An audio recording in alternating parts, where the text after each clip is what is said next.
Israel has this evening said it struck an ambulance in Gaza City, which it said was being used by Hamas. The health authority, which is Hamas-run, says it was part of a convoy carrying wounded people from the besieged north to the south of the territory.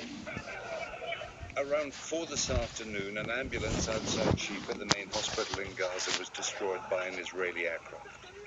In a crowded area, 13 people, including bystanders, were killed and 26 injured, according to the health ministry in Gaza. Israel said the ambulance was carrying a Hamas terrorist cell.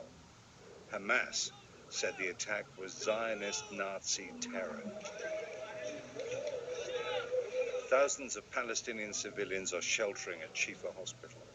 Israel's army says it's a battle zone and they should evacuate south. More dead civilians on Al-Rashid Street, one of only 2 roads south, where Israel says civilians must go to be safe. The BBC has located the video to a stretch of road 7 kilometers southwest of Gaza City. The man is saying, "Oh God, a little girl, woman, a girl." This doctor said he was shot at by Israelis in the same place yesterday. He says over a stretch of 1.5 kilometers, snipers were shooting at the cars. They hit a donkey cart. The donkey was cut to pieces, along with the cart and everyone on it. This is Ibrahim Asalia, a British doctor stranded without power with his family in northern Gaza. Dr. Asalia from North London was told by the Foreign Office only to risk the coast road in UN or aid agency cars. It's catastrophic here. You know, I see science fiction movies. I never imagined that science fiction can be real. Here, like the movie, like you're on a dream, what's going on. It's beyond imagination.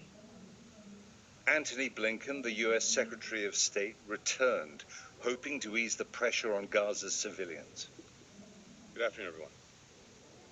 We are absolutely focused on getting hostages back and getting them back to their families in safety. And we believe that, among other things, a humanitarian pause could help that effort. But after their meeting, Prime Minister Netanyahu said there would be no ceasefires until Hamas released its hostages. In Beirut, Lebanon's capital, supporters of the Iranian-backed militia Hezbollah rallied to hear their leader, Hassan Nasrullah, repeat threats that the war might spread.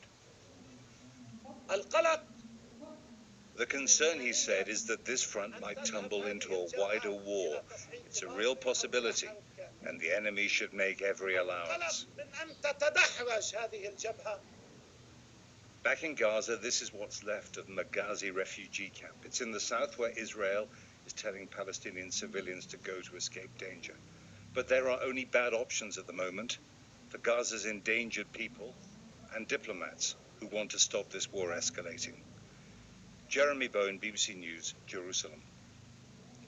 As we heard there, the leader of Iranian-backed Hezbollah in Lebanon has broken his silence on the war. Our senior international correspondent, Orla Guerin, is in Beirut for us now. And Orla, what's your assessment of what Hassan Nasrullah had to say? Well, you know, Reeta, we flew in here this morning and there was a real sense of many in the city holding their breath. A lot of the streets were quiet, some businesses were closed, some of the schools closed early, and people here wanted to know what Hassan Nasrullah was going to say. But it wasn't only his supporters here at a rally in Beirut that were hanging on his every word.